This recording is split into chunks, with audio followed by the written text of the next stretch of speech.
Hi, my name is Justin DeSimone, and I am teaching the short course on advanced data analysis with R.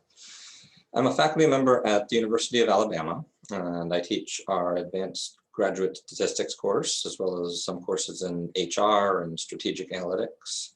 And my research interests are primarily related to measurement and statistics and research methodology, though I also have some interest in personality and employee selection.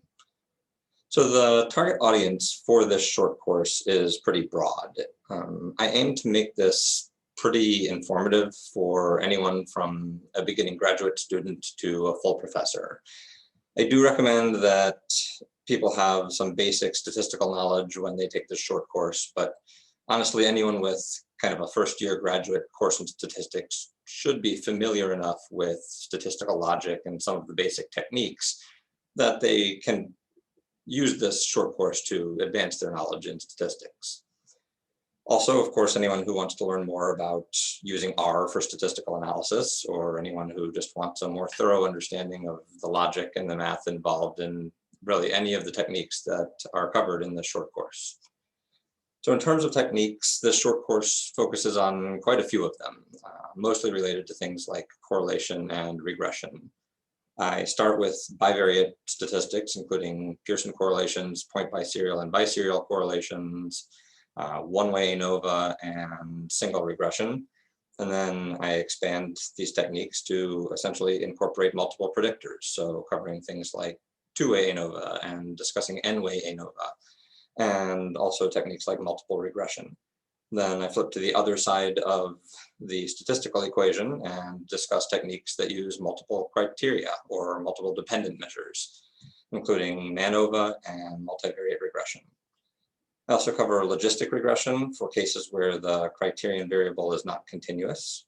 And then at that point, I turn to model comparison techniques, or techniques that rely on the comparison of more than one statistical model. So these include things like hierarchical regression for when you're interested in assessing the incremental validity of your predictors, or mediation models that address intervening variables, or moderation models that incorporate interaction terms. And of course, nonlinear terms through polynomial regression as well, like quadratic or cubic relationships. Finally, I cover principal component analysis and exploratory factor analysis in this short course as well. I spent quite a bit of time in the short course focusing on the logic and the math that underlies these statistical techniques. And I do that because I think it's important to understand the connections between the statistics that we use instead of simply focusing on each technique as if it were a separate entity. So a lot of the statistics that are used within and beyond our field rely on regression-based techniques, and they draw from things like the general linear model or the generalized linear model.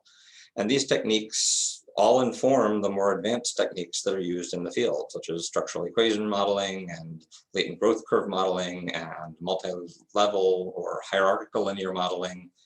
And I find that understanding regression as well as you can and model comparison techniques really helps understand the logic and the reasoning and the progression involved in nearly all of the statistics that are used in our field. So as the title of this course implies or directly states, the primary statistical program that's used to demonstrate each of the techniques is R. I will also demonstrate some of the more basic techniques in Microsoft Excel, and I do that just to showcase kind of what happens to the data at each step in each of the techniques.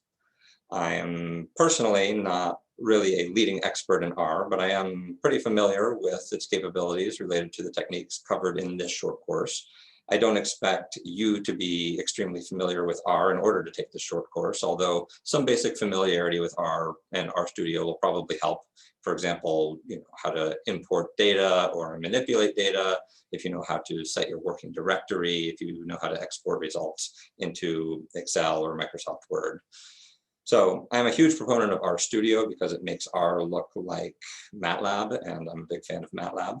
And throughout the short course, I will highlight a number of R packages that are useful for specific calculations or for plotting results. So the site package, the multi-level package, ggplot, etc. As I mentioned, I hope that this The short course is very useful for anyone who takes it, regardless of what level of statistical knowledge you come in with, whether you're a beginning graduate student or whether you are a full professor. And I hope that you will consider attending the short course. And for those of you who decide to, I hope that you learn quite a bit along the way. Thank you.